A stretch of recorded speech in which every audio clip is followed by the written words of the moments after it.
அந்த வசனத்தை திரும்ப வாசிங்க. மகனே, என்னை நிந்திக்கிறவனுக்கு, என் மகனே, என்னை நிந்திக்கிறவனுக்கு நான் உத்தரவு கொடுக்கத்தக்கதாக நீ ஞானவானாகி என் இருதயத்தை சந்தோஷப்படுத்து. என் மகனே, என்னை நிந்திக்கிறவனுக்கு நான் உத்தரவு கொடுக்கத்தக்கதாக நீ ஞானவானாகி என் இருதயத்தை சந்தோஷப்படுத்து. இப்போ நிந்திக்கிறவன் பிசாசு. இப்போ நம்ம செய்கிற ஒவ்வொரு தப்பும் ஆண்டவருக்கு நிந்தனையாக வருது. அப்போ தகப்பனை சந்தோஷப்படுத்தும்படி நாம் இந்த பூமியில் அழைக்கப்பட்டிருக்கிறோம். அப்படி இருக்க ஏன் நம்மால் நம்முடைய தகப்பனை சந்தோஷப்படுத்த முடியல? ஒரு தேவனுடைய பிள்ளை ஏன் தன்னுடைய தகப்பனை சந்தோஷப்படுத்த முடியாமல் போகிறது? இந்த காலை நேரத்திலையும் என்னுடைய தகப்பனை நான் சந்தோஷப்படுத்துகிறேன். என்னுடைய வார்த்தையில், என்னுடைய பேச்சில், என்னுடைய கிரியையில், என்னுடைய நடக்கையில், இவைகளெல்லாம் என்னை கண்டு என் தகப்பன் சந்தோஷப்படுகிறார் அப்படின்னு சொல்கிற நிச்சயம் உள்ளவங்க கை தூக்குங்க பார்க்கலாம். என்னுடைய வாழ்க்கையை கண்டு, என்னுடைய ஜீவியத்தை பார்த்து என் தகப்பன் சந்தோஷப்படுகிறார் என்ற ஒரு நிச்சயம் உள்ளவர்கள் கரங்களை உயர்த்துங்க. நம்மள ஒருத்தருக்காகிலும் அந்த தைரியம் இல்லை. அப்போ ஏதோ ஒரு விதத்தில் நாம் நம்முடைய தகப்பனை துக்கப்படுத்தி கொண்டே இருக்கிறோம். அவர் சந்தோஷப்படுகிறத்தக்கதான ஒரு ஜீவியம் நம்முடைய வாழ்க்கையில் இல்லை.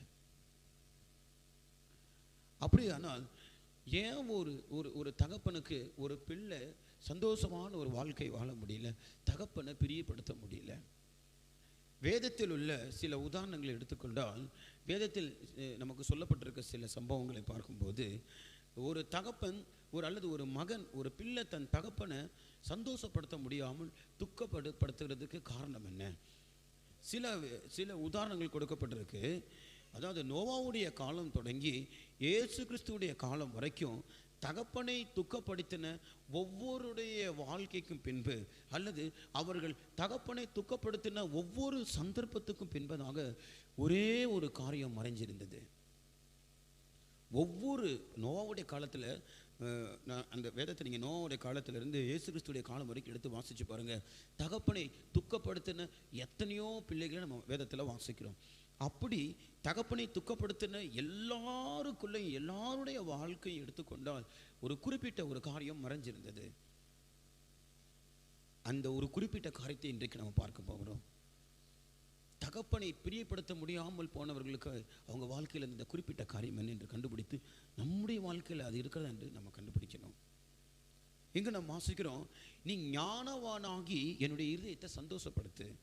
அப்படியானால் ஒருவனுக்குள்ள ஞானம் இல்லாமல் போகும்போது அவனால் தகப்பனை பிரியப்படுத்த முடியல. ஞானம் இல்லாத ஒருவன் எப்படி இருக்க முடியும்? அவன் கண்டிப்பாக மூடனாக தான் இருக்க முடியும். இந்த தொடர் சம்பவங்கள் தகப்பனை துக்கப்படுத்தின மனுஷனுடைய வாழ்க்கை வரலாறு எடுத்துக்கொண்டால் ஒவ்வொருத்தருடைய வாழ்க்கையிலும் மதியினம் அல்லது மூடத்தனம் என்கிற ஒரு காரியம் மறைந்திருக்கிறது. ஒரு தேவனுடைய பிள்ளை தன்னுடைய தகப்பனை பிரியப்படுத்த முடியாமல் போனதுக்கான காரணம் மதியினம் அல்லது மூடத்தனம். ஒவ்வொரு சம்பவத்துக்கு பின்பதாக பார்த்தால் அது ஆச்சரியமாக இருக்கு. ஆவியானவர் அப்படியே ஒன்றன் பின் ஒன்றாக அதை கோர்த்து நமக்கு அதை காண்பித்து தருகிறார். எதற்காக? நாம் நம்முடைய மூடத்தனத்தை கண்டுபிடித்து நம்முடைய தகப்பனை இனி வரக்கூடிய வருஷத்தில் சந்தோஷப்படுத்துகிறவர்களாக நாம் மாற வேண்டும். இப்படி சில உதாரணங்களை இன்றைக்கு நான் உங்களுக்கு முன்பதாக வைக்க விரும்புகிறேன். ஸ்தோத்திரத்தோடு கேளுங்கள். எல்லாரும் செல்போன் எல்லாம் ஆஃப் பண்ணி வைங்க, யாரும் பேசக்கூடாது. ஸ்தோத்திரத்தோடு கேளுங்க. இந்த காலை வேளையிலையும் நாம் கர்த்தரை பிரியப்படுத்தும்படியாக மீண்டும் ஒரு வாய்ப்பை பரிசுத்த ஆவியானவர் நமக்கு தருகிறார். முதலாவது ஆதியாகமம் 37ஆம் அதிகாரத்தில் ஒரு காரியத்தை குறித்து நாம் வாசிக்கிறோம். தகப்பனை துக்கப்படுத்தின ஒரு சம்பவத்தை குறித்து நாம் வாசிக்கும் போது, இங்கு யாக்கோபுக்கு ஒரே ஒரு குமாரத்தி இருக்கிறாள். அவள் பேர் தீனாள். இந்த தீனாள் தேசத்தை வேவு பார்க்கும்படி கடந்து போகிறார். கவனிங்க, நீங்கள் எல்லாரும் பைபிள் எடுத்து வசனத்தை எடுத்து திருப்பி பார்க்கறதுனால கண்டிப்பாக நீங்கள் அதை வச்சு தியானித்து ஜெபிக்க போகிறது இல்லை. சொல்கிறத கொஞ்சம் நல்லா கவனமாக கேளுங்க. தீனாள் தேசத்தை சுற்றி பார்க்கும்படி போகும்போது அந்த தேசத்தில் இருக்கிற ஒரு குறிப்பிட்ட மனுஷனால் அவள் தவறாக நடத்தப்படுகிற ஒரு சம்பவத்தை நம்ம எல்லாரும் இந்த இடத்துல அறிந்திருக்கிறோம். இப்படி தவறாக தன் சகோதரி நடத்தப்பட்டாள் என்பதை கண்ட மாத்திரத்தில் அவர்கள் கூட பிறந்த 2 சகோதரர்கள் இருக்கிறார்கள். அவர்கள் சிமியோன், இன்னொருத்தன் லேவி. இவர்கள் 2 பேரும் சேர்ந்து தன்னுடைய தங்கையை தவறாக நடத்தின அவனோடு கூட அவனையும் அவனுடைய தேசத்தையும் அழிக்கும்படி ஒரு திட்டம் தீட்டி, அவர்கள் திட்டம் தீட்டினபடியே அந்த முழு தேசத்தையும் அவர்கள் அழித்தார்கள். அவர்களை பட்டயத்தால் கொலை செய்கிறார்கள். இந்த சம்பவம் யாக்கோபுக்கு எட்டுகிறது. பாருங்க, இங்க யாக்கோபு என் புள்ள மேல தங்கச்சி மேல எவ்வளவு பாசம் வச்சிருக்காங்க நினைச்சு அவன் சந்தோஷப்படலை. அவன் என்ன சொல்றான் பாருங்க, 30ஆம் வசனத்தை வாசிங்க. அப்பொழுது யாக்கோபு சிமியோனையும் லேவியையும் பார்த்து, இந்த தேசத்தில் குடியிருக்கிற கானானியரிடத்திலும் பெரிசியரிடத்திலும் என் வாசனையை நீங்கள் கெடுத்ததினாலே என்னை கலங்க பண்ணினீர்கள். ஒரு தகப்பனுடைய இதயத்தை பிள்ளைங்க கலங்க பண்றாங்க. ஒரு தேவனுடைய பிள்ளை தன் தகப்பனுடைய வாசனையை கெடுக்கும் போது தகப்பன் கலங்கி போய் நிற்கிறார். இங்கு ஒரு தகப்பன் கலங்கி போய் நிற்கிறதுக்கான காரணம் என்ன? இவங்க 2 பேருக்குள்ள இருந்த ஒரு மதியினம், ஒரு மூடத்தனம். காரணம் நாம் வாசிக்கும் போது நீதிமொழிகள் 14ஆம் அதிகாரம் 16ஆம் வசனத்தை வாசி. ஞானமுள்ளவன் பயந்து தீமைக்கு விலகுகிறான், மதியினனோ மூர்க்கம் கண்டு துணிகரமா இருக்கிறான். நீதிமொழிகள் 14:16 நம்ம வாசிக்கிறோம். மதியினனோ மூர்க்கம் கொண்டு துணிகரமா இருக்கிறான். இந்த மூர்க்கம் என்ற வார்த்தைக்கு இன்னொரு அர்த்தம் சொல்லப்பட்டிருக்கு, முற்கோபம். டக்குன்னு கோபப்படுறான். நல்லா விளங்கி கொள்ளுங்க. கோபப்படுகிற ஒருவனை வேதம் எப்படி நமக்கு எடுத்து காட்டுதுன்னா, அவன் மதியினன். இந்த உலகத்தில் கோபப்படுற ஒருத்தனை பார்த்து எல்லாரும் பயப்படுறாங்க. அவனுக்கு பயங்கர சந்தோஷம். என்னை பார்த்தா எல்லாருமே பயப்படுவாங்க. ஆனால் கோபப்படுகிற ஒருத்தனை வேதம் எப்படி சொல்லுகிறது? அவன் ஒரு ஃபூல், ஒரு முட்டாள், ஒரு மதியினன், ஒரு மூடன். முட்டாள், மதியினன், மூடன், இது எல்லாத்துக்கும் ஒரே அர்த்தம் தான் வேதம் சொல்லுகிறது. அப்போ இவங்க 2 பேருக்குள்ள இருந்த மதியினன் தான் அந்த முற்கோபத்தை அவங்களுக்கு உண்டாக்குச்சு. மதிகேடன், அவனுக்கு கோபம் மதியினனை கொல்லும், நிர்மூடனை கொல்லும் என்று வாசிக்கிறோம். அப்போ இந்த மூடனுக்கு உண்டாகிற அந்த கோபம், அந்த கோபத்தினால தன் தகப்பனை இதயத்தை கலங்கி போக பண்ணினார்கள். கடந்த வருஷத்தில், இப்போ கவனிங்க, கடந்த வருஷத்தில் எத்தனை சந்தர்ப்பத்தில் ஆவியானவர் உங்களிடத்தில் சொல்லியிருக்கிறார், கோவப்படாத, கொஞ்சம் பொறுமையாயிரு. நம்முடைய வீட்டில், நம்முடைய தனிப்பட்ட வாழ்க்கையில் நம்ம கோபப்பட்டதுனால வந்த இழப்புகளை குறித்து நமக்கு ஒரு வெளிப்படுத்தலே இன்னைக்கு இல்லை. நம்முடைய கோபத்தினால வந்த இழப்புகள் என்னுடைய வாழ்க்கை நான் நிதானிச்சு பார்க்குறேன். என்னுடைய கோபத்தினால நான் எத்தனையோ காரியத்தை இழந்துட்டேன், எத்தனையோ விஷயத்தை இழந்துட்டேன். தேவனுக்கு ஏதுவான ஒரு வைராக்கியம், அந்த பக்தி வைராக்கியத்தினால சில நேரங்களில் கோபப்படுகிறோம். அது அந்த கோபம் இருதயத்திலிருந்து வரக்கூடாது, வாயிலிருந்து வரணும். கோபப்படுற மாதிரி காமிக்கணும், ஆனால் உண்மையாக கோபப்படக்கூடாது. இது தேவனுக்காக சபையை நடத்துவதற்காக உண்டாகிற ஒரு கோபம். ஆனால் நான் நினைத்து கொண்டேன், கோபப்பட்டால் தான் ஜனங்க பயப்படுவாங்க அப்படின்னு நினச்சி நான் கோபத்துக்கு இடம் கொடுத்தனால பயங்கரமான ஒரு கோபத்தின் ஆவி எனக்குள்ளே இருந்துச்சு. 2019 முழுவதும் நான் கோபத்தால் நிரம்பி இருந்த ஒரு வருஷம் என்று நான் சொல்லலாம். என்னுடைய கோபத்தை ஆண்டவர் எவ்வளவோ இன்றைக்கு மாற்றியிருக்கிறார். கோபம் நிர்மூடனை கொல்லும். கோபப்படுகிற ஒருத்தரும் பிழைக்க முடியாது. வேதம் தெளிவாக சொல்லுது, கர்த்தராக இயேசு கிறிஸ்து மூலமாக, அவர் மூலமாக நாம் பிழைக்கும்படியாகத்தான் அவரை நமக்காக தந்தார். நம் சாவதற்காக ஆண்டவர் தரல. கோபம் நிர்மூடனை கொல்லும். இவன் கோபப்பட்டதுனால தகப்பனுடைய வாசனையை கெடுத்தார்கள். அதோட அர்த்தம் என்ன தெரியுமா? டே இந்த ஊர்லெல்லாம் எனக்கு ஒரு நல்ல பேர் இருந்துச்சுடா. இந்த பக்கத்தில் இருக்கவங்கெல்லாம் இவன் யாக்கோபு ஒரு நீதிமான், ஒரு நல்ல குடும்பம்னு சொல்லி என்னை மதிச்சாங்கடா. என் பேரை கெடுத்துட்டேடா, கெட்ட பேர் வாங்கி கொடுத்துட்டேடா. என்னுடைய வாசனை கெடுத்துட்டீங்கன்னு சொன்னால் கெட்ட பேர் வாங்கி கொடுத்துட்டோம். எத்தனை சந்தர்ப்பம், நீ ஒரு கிறிஸ்தவனான்னு சொல்லி மற்றவங்க நம்மள்கிட்ட கேள்வி கேட்கறது போல நம்ம நடந்துக்கிட்டோம். நீ சபைக்கு போகிற ஒருத்தனான்னு சொல்லி மற்றவங்க நம்மளை கேட்கும்போது, நீ சர்ச்சுக்கு போய் என்ன பிரயோஜனம் அப்படின்னு மற்றவங்க நம்மளை கேட்கும்போது, உங்களுக்கு துக்கம் வருதோ வரலையோ, ஆண்டோடைய முகத்தில் காரி துப்புனதுக்கு சமம். இயேசு நம்மளை ரத்தம் சிந்தி மீட்டார், உயிர் கொடுத்து நம்மளை காத்தார். அப்படியே பட்டவருக்கு நம்ம கொடுத்த பதில் அடி. நீ சபைக்கு போய் எதுக்கு போற? கூட்டத்துக்கு ஓடுற என்ன பிரயோஜனம் அப்படி சொல்லி ஒருத்தன் நம்மள்ட்ட கேட்கும்போது அது இயேசுடைய முகத்தில் காரி துப்புனதுக்கு சமம். இயேசு சிலுவை சுமந்து கொண்டு வரும்போது எருசலேமில் சிலர் கேட்டாங்க, இவன் மற்றவர்களை ரட்சித்தான், இவன் தன்னை தாண்டி ரட்சிக்கட்டும். அப்போ அவருக்கு எவ்வளோ அவமானமும் நிந்தையுமா இருந்துச்சு.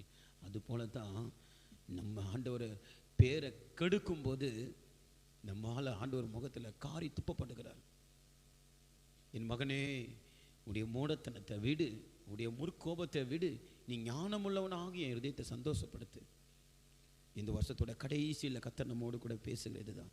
இந்த வருஷத்தில் அநேக சந்தர்ப்பங்கள் நம் நிமித்தம் இயேசு முகத்தில் காரி துப்பப்பட்டிருக்கிறார். ரட்சிக்கப்படாத ஒரு மனுஷன், தேவனை அறியாத ஒரு மனுஷன் உண்மையான தேவனை காரி துப்புறதுக்கு காரணம் நீங்களும் நானும். போடுகிற சண்டை கோபம் பக்கத்து வீட்டில் கேட்குது. அந்த சத்தத்தை கேட்டு இவன் எதுக்கு சபைக்கு போறான்? சிலர் நம்மக்கிட்ட நேரம் சொல்லிட்டாங்க, சிலர் நம்மக்கிட்ட சொல்லலை. எவ்வளோ அவமானம்! ஆண்டவர் முகத்தில் காரி துப்புறமே. நீங்கள் என் வாசனையை கெடுத்ததினால் என்னை கலங்க பண்ணினீர்கள். பரிசுத்த ஆவியானவர் அப்படியே கலங்கி போனார். அந்த வாசனைக்கு எடுத்துட்டோம், அவருடைய ரத்தத்துடைய வாசனைக்கு எடுத்துட்டோம், அவர் ஜீவனுடைய வாசனைக்கு எடுத்துட்டோம், அவருடைய அபிஷேகத்துடைய வாசனைக்கு எடுத்துட்டோம். நம்ம பெற்றுக்கொண்டிருக்கிற ஆவியானவர் யாருன்ற அந்த வாசனைக்கு எடுத்துட்டோம். ஒரு புதிய ஆத்மா சபைக்கு வருது, சபையில் வச்சு சண்டை போட்டால் அல்ல சபையில் இருக்கிற ஊழியக்காரங்க சண்டை போட்டால் அந்த ஆத்மா இது தேவனுடைய நாமத்தை தூஷிக்கும் போது இவங்க என்ன இவ்வளோ கேவலமாக இருக்காங்க அப்படி சொல்லி நினைக்கும் போது அங்கே இயேசு கிறிஸ்து முகத்தில் காரி துப்பப்படுகிறார். இன்னைக்கு சபையிலே கோபம் வருது, சண்டை வருது, ஊழியக்காரங்களுக்குள்ள சண்டை வருது, விசுவாசிகளுக்குள்ள சண்டை வருது. இது தேவ சமூகம், இங்கே தேவன் இருக்கிறார், இது கர்த்தருடைய வீடு. இதெல்லாம் இருந்தாலும் இன்னைக்கு தைரியமாக சண்டை போடுறோம், கோபம் வருது. அதை குறித்து கொஞ்சமும் நமக்கு துக்கமே இல்லை. அந்த அளவுக்கு மதியீனம் நம்முடைய நெஞ்சில் ஒட்டி இருக்கு. விளங்கி கொள்ளுங்கள், அன்பினால் இந்த காலை வேளையில் அவர் நம்மோடு கூட பேசி கொண்டிருக்கிறார். அவருக்கு இன்னொரு பகுதி உண்டு. பிள்ளையுடைய நெஞ்சிலே மதியினம் ஒட்டியிருக்கும். தண்டனை என்னும் பிரம்பு அதை அகற்றும். அவர் ஒரு தண்டனை என்னும் பிரம்பை எடுத்து நம்முடைய மதியினத்தை அகற்றுவதற்கு முன்பாக இந்த காலை வேளையில் நம்மிடத்தில் அன்பாய் பேசி கொண்டிருக்கிறார். என் பிள்ளையே, நீ என்னுடைய வாசனையை கெடுத்திருக்க என்பதை ஒத்துக்கோ. கடந்த வருஷத்தில் ஆண்டவரே நான் கோபப்பட்டது உண்மை, எனக்குள்ள மதியினத்தினால நான் கோபப்பட்டேன். சிமியோனும் லேவியும் தங்களுடைய மதீனத்தினால முற்கோபத்தினால தகப்பனுடைய வாசனையை கெடுத்து தகப்பனை கலங்க பண்ணினார்கள். தகப்பனை கலங்க பண்ணினா ஒரு இதை முழு வேதத்தை எடுத்துக்கொள்ளுங்க, அவர்கள் ஆசீர்வாதம் பெற்றுக்கொள்ளவே இல்லை.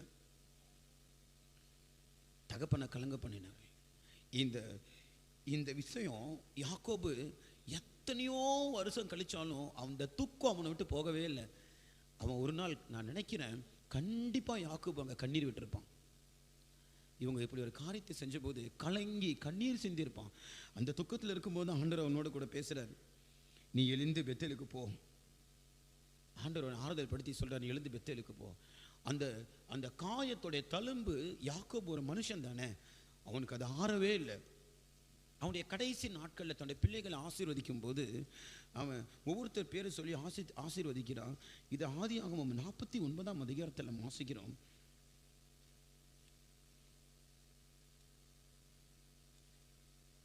இதில் பாருங்க, 5ஆம் வசனத்திலிருந்து வாசிச்சா, சிமியோனும் லேவியும் ஏக சகோதரர்கள், அவருடைய பட்டயங்கள் கொடுமையின் கருவிகள். என் ஆத்மாவே அவருடைய ரகசிய ஆலோசனைக்கு உடன்படாதே. என் மேன்மையே அவர்கள் கூட்டத்தில் நீ சேராதே. அவர்கள் தங்கள் கோபத்தினாலே ஒரு புருஷனை கொன்று தங்கள் அகங்காரத்தினாலே அரண்களை நிர்மூலமாக்கினார்களே. உக்கிரமான அவர்கள் கோபமும் கொடுமையான அவர்கள் மூர்க்கமும் சபிக்க கடவுது. யாக்கோபிலே அவர்கள் பிரியவும் இஸ்ரவேலிலே அவர்களை சிதறவும் பண்ணுவேன். ஒரு தகப்பன் தன்னுடைய மரண நேரத்தில் பிள்ளைங்களுக்கு கொடுக்குற ஆசீர்வாதம் பாருங்க. உண்மையா இன்றைக்கு அநேகர் சபைக்குள் இருக்க முடியல. அநேகர் தங்களுக்கு இந்த அகங்காரம், இந்த கோபம், இந்த நிர்மூடன் இப்படிப்பட்ட ஒரு அனுபவத்தில் தகப்பனை தொடர்ந்து துக்கப்பட்டு கொண்டே இருந்தால் தகப்பன் என்ன சாபம் கொடுக்குறாரு? அவர்கள் இஸ்ரவேலில் பிரிந்து போக கடவர்கள், சிதற பண்ணுவேன். ஐயோ, ஏன் நமக்கு ஆசீர்வாதம் இல்லை? தகப்பனே, யாக்கோபு பாருங்க, அத்தனை பிள்ளைகள் எப்படியெல்லாம் ஆசீர்வதிக்கிறான். யோசேப்பு கனித்தரும் செடி, எவ்வளோ அழகாக ஆசீர்வதிக்கிறான். ஆனால் இந்த 2 பேர் அவங்களுடைய கோபத்தினால் வந்த காயம் அவருக்கு மாறவே இல்லை. ஆனால் இன்றைக்கும் நம்முடைய ஆண்டவர் நம்முடைய கோபத்தினால் அவருடைய வாசனை கெடுத்ததுனால காயம்பட்டவராக துப்பப்பட்டவராக இருந்தும் கூட நம்மிடத்தில் எவ்வளவு நீடிய பொறுமையாக இருக்கிறார். ஒரு நிமிஷம் நீங்கள் கண்களை மூடுங்க. கடந்த வருஷத்தில் நீங்கள் கோவப்பட்ட சந்தர்ப்பத்தை யோசிச்சு பாருங்க. எத்தனை பேர் உங்களால் துக்கப்பட்டிருக்காங்க. ஒரு ஊழியக்காரராக இருக்கலாம், ஒரு விசுவாசியாக இருக்கலாம். என் ஜீவியம் சரியில்லாதனால இவங்கெல்லாம் ஒரு ஊழியக்காரங்களான்னு பேசி எடறி போகிற அளவுக்கு நம்முடைய கோபமோ நம்முடைய ஜீவியமோ ஆண்டவரை முகத்தில் காரி துப்புறதுக்கு ஏதுவாக இருந்திருந்தான். ஒரு நிமிஷம் அட்லீஸ்ட் ஒரு பெருமூச்சு விடுவோம். நான் செஞ்சது தப்பு தான் ஆண்டவரேன்னு கட்டுண்டவர்களின் பெருமூச்சு அவர் கேட்கிறார். இதை கூட இந்த நேரத்தில் உன்னால் செய்ய முடியாவிட்டால் விளங்கிக்கோ, நீ ஒரு ஆபத்தான இடத்துல இருக்க.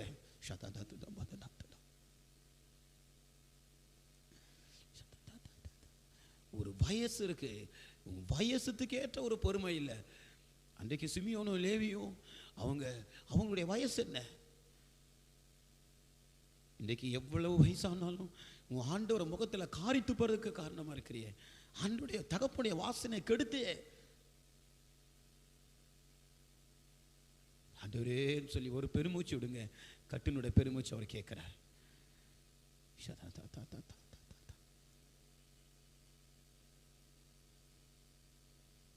என் மகனே, நீ ஞானமுள்ளவனாகி என் இதயத்தை சந்தோஷப்படுத்து.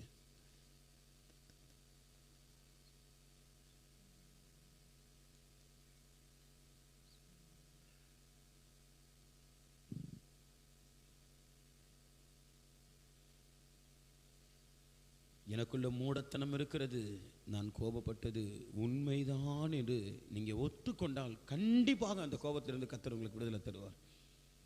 இங்கே இருக்க எல்லாரையும் பார்க்க நான் பயங்கரமான கோபக்காரன் தான். நான் என்னை கர்த்தர் விடுதலை ஆக்கி இருக்கிறார். ஒரு வார்த்தை மனம் திறந்து ஆண்டவரிடத்தில் சொல்லுங்க. உம்முடைய வாசனை கெடுக்கிறதுக்கு நான் காரணமாக இருந்திருக்கேன் ஆண்டவரே. நான் உம்முடைய இருதயத்தை கலங்க பண்ணியிருக்கிறேன். உம்முடைய ஆவியானவரை கலங்க பண்ணது உண்மை. மனைவியை அடித்தேன், புருஷனை எதிர்த்து பேசினேன், இதுக்கெல்லாம் காரணம் கோபம்தான். இப்போ கூட சிலருடைய இருதயத்தில் அந்த உணர்வே இருக்காது பாருங்க. மனைவியை அடிக்க கை நீட்டி இருக்க கை, அது கோபத்தினால உண்டானது, மூர்க்கத்தனம். கணவனை எதிர்த்து பேசினது கோபம், அது ஒரு மூர்க்கத்தனம், அது மதியீனம் செய்யக்கூடிய ஒரு காரியம். உணர்வே இருக்காது. நீ இந்த நேரத்தில் உணராவிட்டால் 2020 உன் வாழ்க்கை மாறாது, 2021 மாறாது. உன்னை மாற்றிக்கொள்வதற்காக கர்த்தர் சந்தர்ப்பம் தருகிறார். நீ தொடர்ந்து இந்த சுபாவத்தில் இருந்து நான் யூதாவிலே அவர்களை பிரிந்து போக பண்ணுவேன், இஸ்ரவேலிலே நான் அவர்களை சிதற பண்ணுவேன். தகப்பனுடைய ஆசீர்வாதம் எப்படி இருக்கு பாருங்க. இதெல்லாம் தெரியாம நம்ம கோவப்பட்டிருக்கலாம். ஆனால் இன்றைக்கு கோவப்பட்டதை குறித்து ஆண்டவர் நமக்கு உணர்த்துகிறார். ஆண்டவர் நம்மளை சிதறி போக பண்றதுக்கு உண்பதாக நம்மை தாழ்த்துவோம்.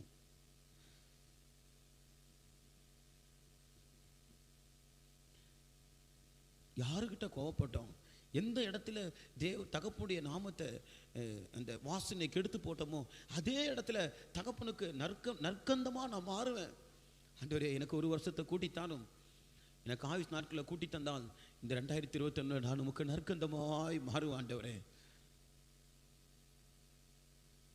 நான் உமக்கு வாசனை வீசக்கூடிய ஒரு வாழ்க்கை வாழ்வேன். எனக்கு கோபம் வேண்டாம் ஆண்டவரேன்னு சொல்லுங்க. இந்த கோபம் நிர்மூடனை கொன்றும்.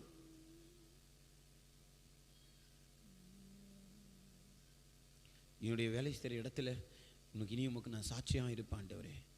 நான் செய்கிற ஊழியத்தில் இனி உமக்கு சாட்சியாக இருப்பேன் ஆண்டவரே. நான் இருக்கிற இடத்துல உடைய நாம மகிமைக்காக இருப்பேன் ஆண்டவரே. தகப்பனே, நானும் இனி தூக்கப்படுத்த மாட்டேன்.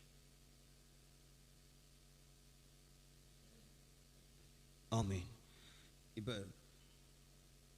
கவனிங்க, இந்த தகப்பன் தன் பிள்ளைக்கு கடைசியில் கொடுத்த ஆசீர்வாதம் பார்த்தீங்களா? அவன் சாகும்போது இப்படிப்பட்ட ஒரு நிகழ்வு நமக்கு வந்துடக்கூடாது. சில நேரங்களில் நம்முடைய ஆண்டவரை ரொம்ப துக்கப்படுத்தி அவரை விசனப்படுத்தும் போது அவர் இப்படி நம்மளை சபிக்கிறது இல்லை. அவர் நம்ம விட்டு விலகி போயிட்டாருன்னா சடுதியில் நமக்கு சில சில சங்கட்டமான சூழ்நிலை வரும்போது அவர் நமக்கு காப்பாற்ற நமக்கு யாரும் இல்லாமல் அது மாதிரி அவர் விட்டுருவார். சகாயம் இன்றி சடுதியில் விடுவோம் என்று சொல்லி வாசிக்கிறோம். அடிக்கடி கடிந்து கொள்ளப்பட்டும் தன் பிடரியை கடினப்படுத்துகிறவன் சகாயமின்றி சடுதியில் விழுவானே. சகாயம் கிடைக்காது. ஆண்டவரே நீ கூப்பிடுவ, ஆனால் உனக்கு சகாயம் கிடைக்காது. தகப்பனுடைய உள்ளம் உடஞ்சி நொறுங்கி இருக்கும்போது, அவர் அவ்வளவு துக்கத்தோடு இருக்கும்போது விட்டுருவார். எப்பிராயிமை குறித்து சொல்றார், நீ அவனை போக விடு, எப்பிராயிமை போக விடு, போட்டும் விட்டுரு. என் ஆவி என்றென்றைக்கு மனுஷனோடு கூட போராடுவது இல்லை, சரி போட்டும் விட்டுரு. இன்றைக்கு சில சபையில் இல்லை பாருங்க, நான் நல்லா விளங்கி கொள்ளுகிறேன். இன்றைக்கு சபைக்கு சில வரல, சில பின்வாங்கி போனது காரணம் போட்டும் விட்டுரு.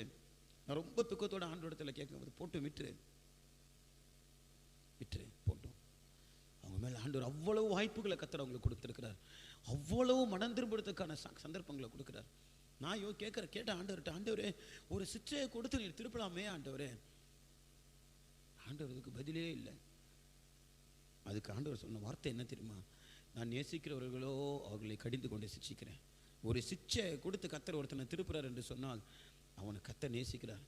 சிலருக்கு சிச்சை கிடைக்கிறதே இல்லை, கர்த்தர் பக்கமாக திரும்புறதற்கு வாய்ப்பு கிடைக்கிறதே இல்லை. அதோட அர்த்தம் என்ன நீங்களே விளங்கி கொள்ளுங்க. எப்பிராயிமை போக விடு, எப்பிராயிமை போட்டும் விட்டு அவனை விட்டு. என்னுடைய ஆவி என்றென்றைக்கும் போராடாது. கர்த்தர் அப்படி நம்மளை விட்டுட்டால், நம்முடைய தகப்பனை நம்ம துக்கப்படுத்தும் போது கர்த்தர் நம்ம அப்படி விட்டுட்டா போச்சு, மனஸ்தாபப்படுங்க. இந்த வருஷத்தோட கடைசியில் வந்திருக்கிறோம். ஒரு தெளிவான தீர்மானம் செய்து கொள்ளுங்க. ஆண்டவரே என்னுடைய முற்கோபம், என்னுடைய மதீனம் எல்லாவற்றையும் விட்டு நான் திரும்பி வரட்டும் ஆண்டவரே என்று சொல்லுங்க. இரண்டாவது, தகப்பனை துக்கப்படுத்தின ஒருத்தனை குறித்து நான் உங்களுக்கு சொல்லுகிறேன்.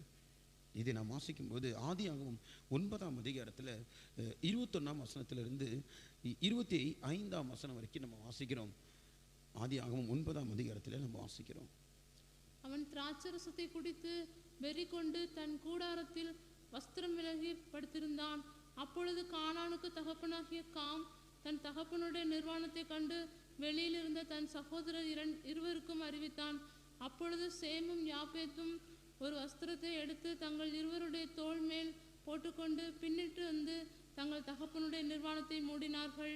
அவர்கள் எதிர்முகமாய் போகாதபடினால் தங்கள் தகப்பனுடைய நிர்வாணத்தை காணவில்லை. நோவா திராட்சரசத்தின் வெறி தெளிந்து விழித்த போது தன் இளைய குமாரன் தனக்கு செய்ததை கண்டு, கானான் சபிக்கப்பட்டவன், தன் சகோதரனிடத்தில் அடிமைகளுக்கு அடிமையாயிருப்பான் என்றான். அடிமைகளுக்கு அடிமையாயிருப்பான் என்றான். இந்த இடத்துல கூட காம் எனக்கு சொல்லக்கூடிய நோவாவுடைய குமாரன் செய்தது குறித்து நம்ம பார்க்குறோம். இந்த நோவாவை குறித்து நம்ம வாசிக்கும்போது அவன் ஒரு தன் காலத்தில் வாழ்ந்தவர்களுக்குள்ள அவன் ஒரு உத்தமன், அவர் ஒரு நீதிமான். இப்போ இந்த ஜலப்பிரளயத்துக்கு பின்பு கர்த்தர் திரும்பவும் பூமியில் நோவாவுக்கு ஒரு வாய்ப்பை கொடுத்து அவன் பயிரிடும்படியாக கர்த்தருக்கு வாய்ப்பு கொடுக்குறார். யோசிச்சு பாருங்க, எத்தனையோ நாட்களாக திராட்சை ரசத்தை பார்க்கல, திராட்சை செடியை பார்க்கல. அவன் அதை விதைத்து அந்த திராட்சை செடியை வந்ததில் பார்த்து அவன் ரொம்ப சந்தோஷப்பட்டான். அந்த திராட்சை பழத்தை விளைஞ்சதை அவன் மதுபானமாக மாற்றி குடிக்கல, வெறும் திராட்சை ரசத்தை தான் குடித்தான். அவன் இந்த பேலையெல்லாம் உண்டாக்குறதுக்கு முன்பதாக வயசு சின்ன வயசு, அப்போ குடித்தது போல் இப்போ என்ன பண்ணிட்டான் தெரியாமல் அதிகமாக குடிச்சிட்டான். நிறைய புதுசாக கிடச்சதுனால அந்த சந்தோஷத்தில் குடிச்சு ரொம்ப நாள் ஆச்சு, சந்தோஷத்தில் திராட்சை ரசத்தை தான் குடித்தான்.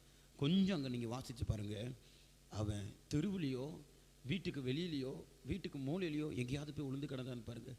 அவன் எங்கேயுமே போகலை, அவன் வீட்டுக்குள்ளே வந்து தான் விழுந்து, அவனுடைய வீட்டில் தான் வந்து விழுந்து கிடக்கிறான். அவர் வயது முதிர்ந்தவன். இதை ஆண்டவர் தப்பாக பார்த்துருந்தாருன்னா விசுவாசிகள் பட்டியலில் நோவாவுடைய பேர் ஒருபோது வந்திருக்க வாய்ப்பே இல்லை. நோவாவை குறித்து வாசிக்கும் போது காணாதவைகளை குறித்து தேவ எச்சரிப்பை பெற்று பயபக்தியுடனாகி தன் குடும்பத்தை ரட்சிப்பதற்கு பேலை உண்டு பண்ணினான். ஆண்டவர் சாட்சி சொல்றாரு, தன் காலத்தில் வாழ்ந்தவர்களுக்குள்ள உத்தம நீதிமானமாக இருந்தான். அப்படியேப்பட்ட ஒரு நோவாவுடைய வாழ்க்கையில் ஒரு தரம் ஒரு சின்ன சர்க்கிள் வருது.